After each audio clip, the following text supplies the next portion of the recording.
Imaginez un monde où la façon dont vous mangez une banane peut vous conduire en prison, voire pire. Ah oui, Banane, un film qui ne manque pas d'audace, on peut le dire. Exactement, Banana. Ah, Banana, complètement surréaliste. Et c'est justement ce délire, cet humour absurde, qui permet au film d'aborder des questions profondes et universelles, vous voyez. Notre rapport à la norme, à l'individualité.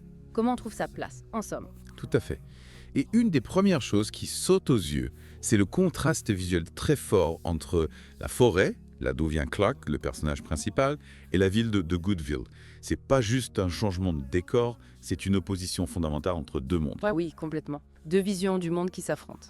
Alors, la forêt s'est présentée comme un lieu plein de vie, verdoyant, frais. La lumière du soleil qui traverse les arbres, la mousse au sol, une petite brise qui sent bon le pain. On a tout de suite une impression de liberté, de spontanéité. La musique y est décrite comme sincère et réfléchie. Elle accompagne les moments d'intimité, d'expression authentique, notamment quand Clark interagit avec la nature. On parle même du murmure des feuilles comme d'une mélodie chuchotée. C'est pour dire à quel point la nature et la musique sont liées dans cet environnement. Oui, c'est beau comme image. Et quand Clark se met à chanter dans la forêt, d'autres personnes le rejoignent. Et ça crée une merveilleuse symphonie. C'est vraiment l'harmonie, la joie partagée. Exactement. C'est une représentation sonore de la liberté et de l'esprit communautaire qu'on retrouve dans la forêt. Et puis il arrive à Goodville. Et là, c'est le choc. Visuellement d'abord. Ah oui, Goodville. C'est tout le contraire de la forêt. On nous parle d'un décor dystopique, une ambiance à faible contraste. Tout est rigide, contrôlé. On sent tout de suite une certaine oppression. Oui, c'est clair. On est loin de la liberté de la forêt. Et Clark, dans ce décor, avec ses vêtements, ses expressions, sa façon de bouger, il détonne complètement. Oui, il est comme une tache de couleur dans un monde en noir et blanc. Et ce qui est intéressant, c'est que quand il mange des fruits à Goodville, les mêmes couleurs vives qu'on voyait dans la forêt émanant de lui. Sauf que là, au lieu de provoquer de la joie, ça crée du choc, de l'indignation. C'est comme si sa joie naturelle, son individualité, était perçue comme une menace. C'est vraiment une opposition très forte. Parlons maintenant de la musique. Dans les scènes de forêt, on a dit que la musique était sincère et réfléchie. À Goodville, par contre, changement radical. On bascule dans un registre absurde et dissonant. C'est comme une alarme qui nous signale que quelque chose ne tourne pas rond. Elle amplifie les moments clés. Le juge et les avocats qui chantent pendant le procès. La foule qui exprime sa désapprobation en chanson, c'est assez délirant.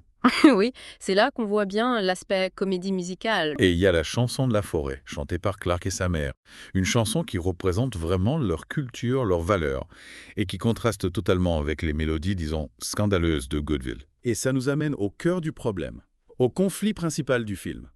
L'individualité de Clark face au conformisme de Goodville. Et tout ça à cause d'une banane. Enfin, à cause de la façon dont il mange une banane. Ça montre bien que Goodville, ce qu'elle rejette, c'est toute forme de déviance, de non-conformité. Clark est même surnommé le mangeur sauvage par les médias. C'est pour dire à quel point il est devenu un symbole de tout ce que Goodville rejette. Banana utilise des contrastes visuels très forts, une musique qui souligne les émotions et les tensions, et un conflit central qui nous interroge sur notre rapport à la norme. Exactement.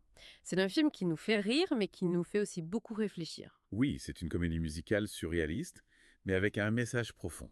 Un message sur l'importance de l'individualité, de la liberté d'expression. Tout à fait. Et ça nous amène à une question intéressante. Quelles sont les règles, les traditions dans nos propres vies, dans nos sociétés, qui nous paraissent complètement absurdes vues de l'extérieur? Et est-ce qu'on a le courage de les remettre en question? Est-ce qu'on oserait manger une banane différemment, au risque de se faire juger, de se faire exclure? Oui, c'est une bonne question.